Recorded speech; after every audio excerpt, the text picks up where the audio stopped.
Eu vou chamar para compor a primeira mesa de temas da complexidade em diferentes áreas o professor Félix Héctor Rigoli, do Instituto Sul-Americano de Governo em Saúde e da União das Nações Sul-Americanas, para o tema compreensão dos sistemas de saúde desde a ótica da complexidade. Vou chamar também o professor Adriano dos Reis Miranda Laureno Oliveira, da Faculdade de Economia, Administração e Contabilidade da Universidade de São Paulo. Não sei se a professora Rosiane dos Reis Miranda, Rosiane de Freitas Rodrigues, da Universidade Federal, conseguiu chegar. Acho que não. O professor Ulisses, obrigado, Araújo, do Núcleo de Pesquisas em Novas Arquiteturas Pedagógicas, aqui da USP, também para compor a mesa. Muito obrigado. Muito obrigado. Bom, muito bem, nós vamos começar com a primeira palestra do professor Félix Héctor Rigoli, Compreensão dos Sistemas de Saúde desde a ótica da complexidade. Por favor, professor. Aqui se chama, né? Bom. Como? Ok, perfeito. Bom, obrigado, professor Bernardo, colegas aqui da mesa e professor Laerte, o convite, na verdade, vem um pouco porque eu fiz, depois de uma trajetória bastante grande na Organização Mundial da Saúde e agora na União das Nações Sul-Americanas na área de sistema de saúde, decidi fazer um doutorado orientado por um físico da área de complexidade, que é o professor Sérgio Mascarenhas, e um obstetra. Então, se é por coisa de interdisciplinaridade, já tive minha boa dose. E trabalhei na área de olhar o sistema de saúde do ponto de vista de sistemas complexos e tentar encontrar algumas soluções para problemas que acontecem em muitos países, mas especificamente estudados aqui no Brasil. E queria também adicionar dois exemplos de outras coisas, algumas delas já estamos tentando começar a estudar e que gostaria de comentar, até porque podemos encontrar parceiros para ampliar este tipo de áreas. Não sei se... E queria simplesmente deixar essa... Qual é o laser? Qual é o laser? O que aperta o... Aí está. Queria simplesmente deixar essa frase que para mim foi muito interessante. Não temos que confundir a realidade com os modelos que fazemos da realidade.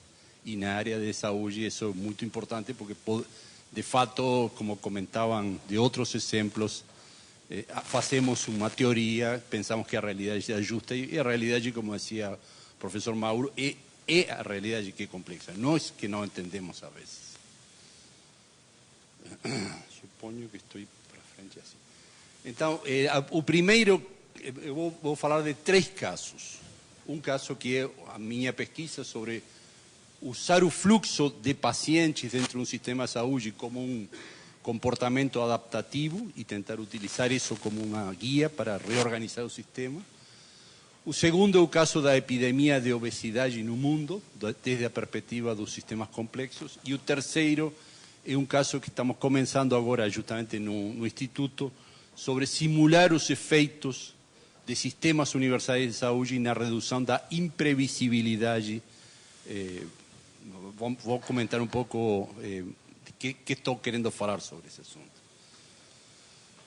No primeiro caso, um problema geral do sistema de saúde no mundo, e muito especialmente em Brasil, é como se organiza as regiões para dar serviço de saúde.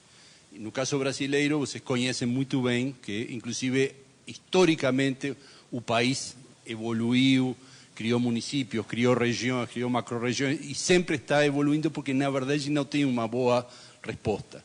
Nós pensamos nesse problema, estudar, em vez de usar a perspectiva do planejador, usar a perspectiva do que está acontecendo com o fluxo dos pacientes, para onde que vão, onde que solicitam serviços. E usamos um case muito especial, que é o case do parto, porque, na verdade, o parto sempre é uma espécie célula básica da atenção de saúde.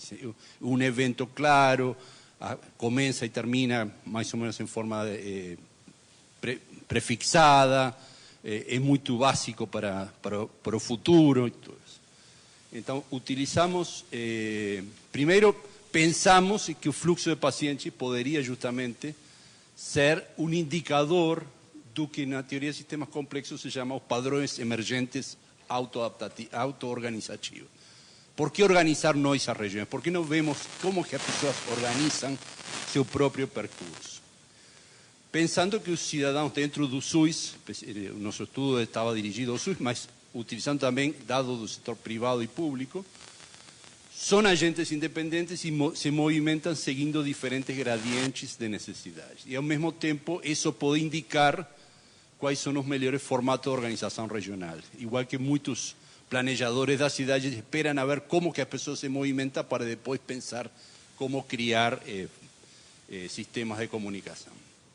E complementarmente, esses fluxos poderiam dar ajuda para necesidades de investimento, recursos materiais, de recursos humanos. Possivelmente algum fluxo pode ser mudando investimentos.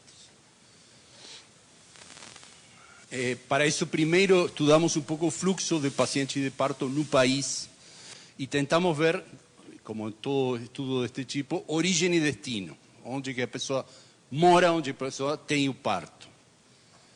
Até inclusive digamos, porque é um procedimento muito fácil, digamos, de caracterizar.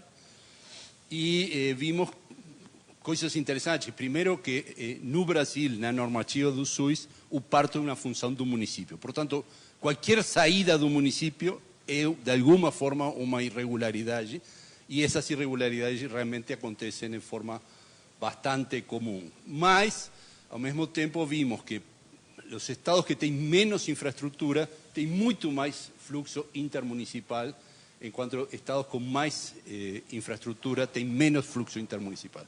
De jeito que isso era relativamente esperável, mas está bastante visível se vocês veem a densidade dos fluxos nos estados do Nordeste, nos estados do Suleste e no estado do Sul.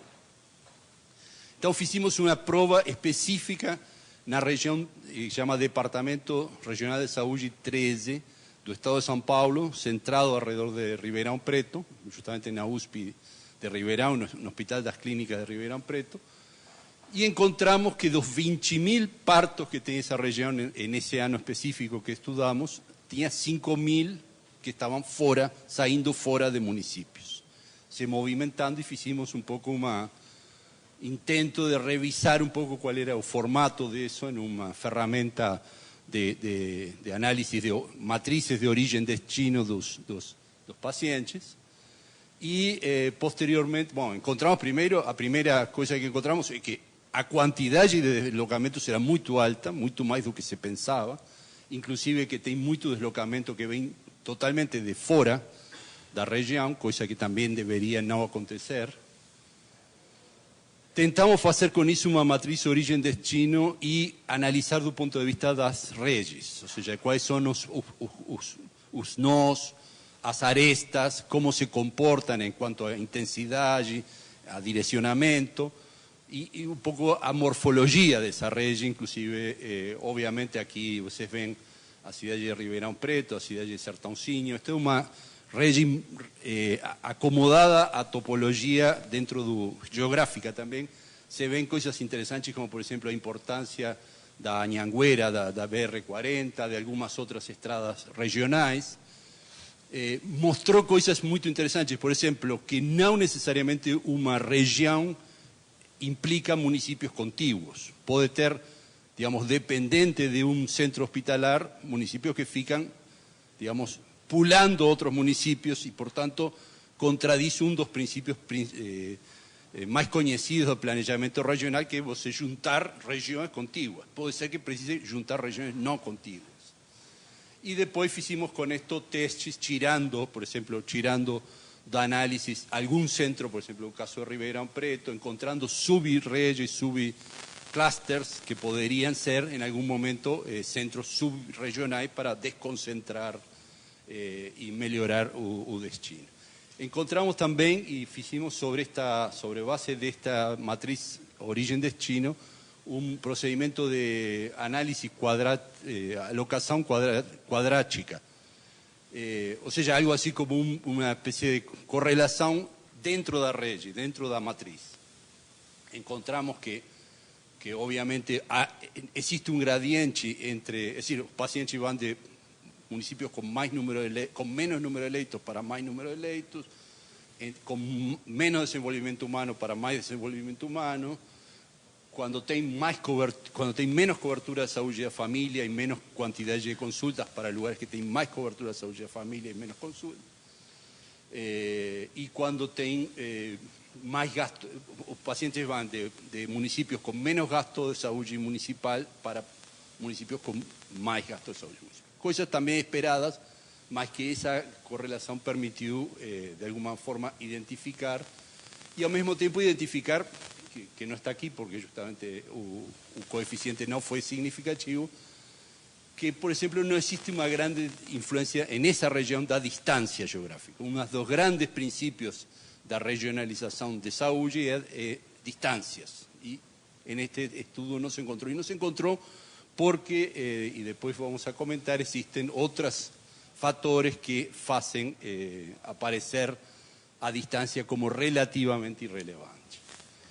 Con todo eso hicimos como un mapa de cuáles son los factores que sobre este proceso básico que envío de un municipio I para un municipio J, que sería este flujo, qué factores están influenciando, qué factores no fueron comprobados, como caso, por ejemplo, a distancia geográfica, si se excluye Ribeirão Preto do análisis, es significativa. A distancia geográfica, si se incluye Ribeirão Preto no análisis, no es significativa. Y encontramos aquí una especie de nivel adicional de complejidad que son cosas que no investigamos. Preferencia de los pacientes, preferencia de los médicos, imagen social de los hospitales, para dónde es que las personas quieren ir. Y con eso reconstruimos un modelo de cómo podría se analizar el flujo como emergente, pensando en como 4 motores independentes, que cada uno tiene su evolución, mas que no fin das contas todos influencian este proceso. Primero, obviamente, la geografía política y de comunicaciones.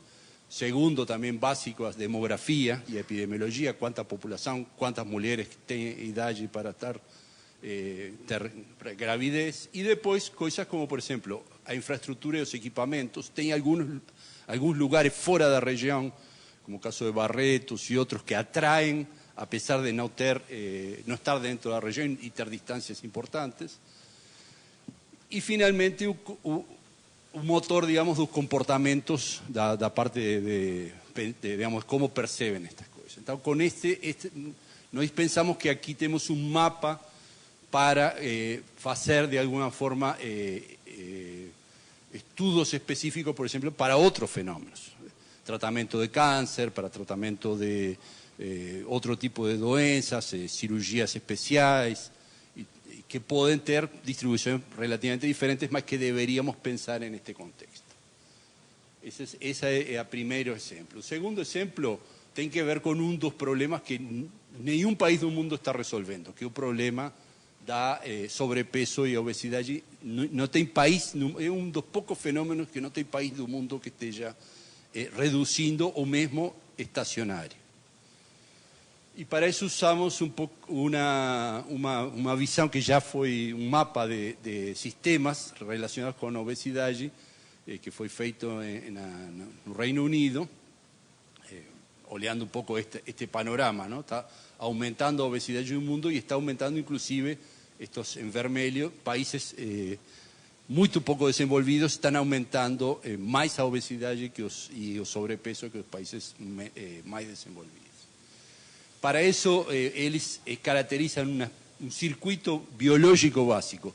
Toda célula, todo organismo vivo quiere adquirir energía y no gastar energía. Tiene un circuito como de conservación que posiblemente viene desde el comienzo de la vida. Ese circuito básico fundacional está, en un caso humano, modulado, y otros posiblemente también, modulado por circuitos de controles conscientes. Eso conocemos todos, ¿no? Nos gusta adquirir alimentos y sabemos que es preferible no adquirir. Entonces eles fizeram un estudio de mapas, un mapa de clusters que están alrededor de este circuito básico, que es circuito biológico inicial, circuito psicológico de conciencia, y obviamente a primeira que influi elemento da psicologia individual e elemento da fisiologia da pessoa, não? Ou seja, aqui pode haver desde doenças, problemas de absorção, aqui pode haver problemas desde angústia, depressão de outros que estão influenciando isto, mas também tem cluster mais fora. Qual é o gasto de energia, a atividade física? Qual é o ambiente em onde esse gasto de energia se dá? A cidade permite a pessoa caminhar, permite se movimentar, não permite, tem muitas horas de sol, poucas horas de sol, enfim. O consumo de comida, circuitos de compra, de venda, a produção de comida, indústria alimentar, conservantes, ultraprocessados. Psicologia individual, já habíamos comentado, e também uma psicologia social que está muito interligada também com os sistemas sociais de produção de alimentos. Como vocês sabem, a pessoa sabe que não tem que comer, a pessoa está sendo forçada a comer pela propaganda, a indústria vende alimentos ultraprocessados mais baratos, enfim, todo esse complexo. Então, eles começam a investigar cada um destes clusters, olhando diferentes pontos digamos, de circuitos de feedback que podem influenciar positivamente ou negativamente em cada uma destas áreas.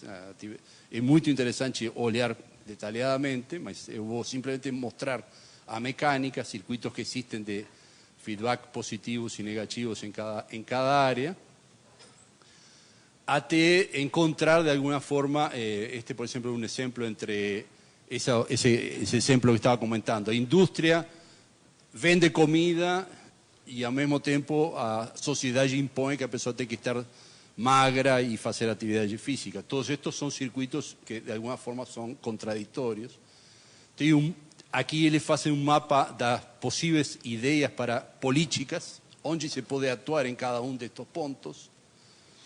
E o terceiro exemplo, aqui acabamos com o tema de obesidade, terceiro que nós estamos trabalhando agora e começando a pensar como trabalhar, e que queria conseguir ajuda nisso, é um estudo que está saindo agora, estão saindo vários em 2018, sobre modelização e simulação de que acontece com a chamada meritocracia nas sociedades.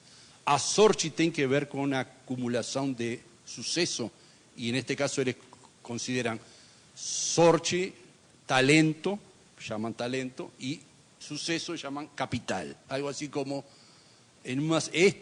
qualquer sociedade, o talento leva a ter mais sucesso em matéria de dinheiro, nesse caso. E, ao mesmo tempo, quais são os efeitos de algumas políticas sociais para reduzir a sorte, digamos. Ou seja, que a sociedade seja mais meritocrática, porque a sorte não intervém tanto, e quanto mais talento a pessoa tem, mais capital ou mais sucesso. Esse é o núcleo básico da pesquisa. Estão existindo várias, e recentemente têm saído algumas, e nós gostaríamos de fazer esta para o sistema de saúde. Então, a ideia é uma simulação onde, sabendo que a sorte e o azar determinam uma parte importante do sucesso em qualquer sociedade, que isso está bastante provado, uma simulação simples seria ver um cálculo de efeitos em uma distribuição normal de talento, e que acontece quando se reduz o caráter estocástico, ou seja, quando há menos imprevisibilidade. Vou passar muito rápido porque, na verdade, é um modelo de simulação relativamente simples, indivíduos com talentos distribuídos normalmente, capital igual, se enfrentam a pontinhos verdes, que são sorte, pontinhos vermelhos, que são azar, e se fazem rodadas simultâneas, iterativas. A ideia é que uma nuvem de distribuição de talento e capital deveria ser orientado neste sentido para ser meritocrático, ter pouca cintura, ou seja, muito gordo, se tem muito gorda vai ser menos meritocrático, e se esta distribuição é muito ampla, vai ter muita inequidade. Essa é a ideia básica. E eles fizeram várias rodadas, encontraram que, por exemplo, simplesmente deixar atuar a sorte e o azar produz uma distribuição de riqueza muito parecida à que se vê em sociedades muito desiguais. E ao mesmo tempo que quando aumenta, esta aqui é a imprevisibilidade, a natureza estocástica da sorte e do azar, quando aumenta a imprevisibilidade, a distribuição de riqueza se torna cada vez mais inequitativa, chega a ser um pouco mais meritocrática, mas ao mesmo tempo cria diferenças muito grandes entre os que estão mais baixos, os que estão mais acima, e introduzindo redes de seguridade social, como podía ser Bolsa Familia, programas de apoyo social, se consigue esto que está en los puntos laranja, que es como una especie de piso. Esa misma distribución que era muy desigual, continúa siendo de alguna forma desigual y por tanto de alguna forma también meritocrática, mas tiene un piso de caída, de queda, de que no puede caer por baixo de ese piso. Então, essa era um pouco a ideia, só para abrir esses 3 pontos, e agradeço muito.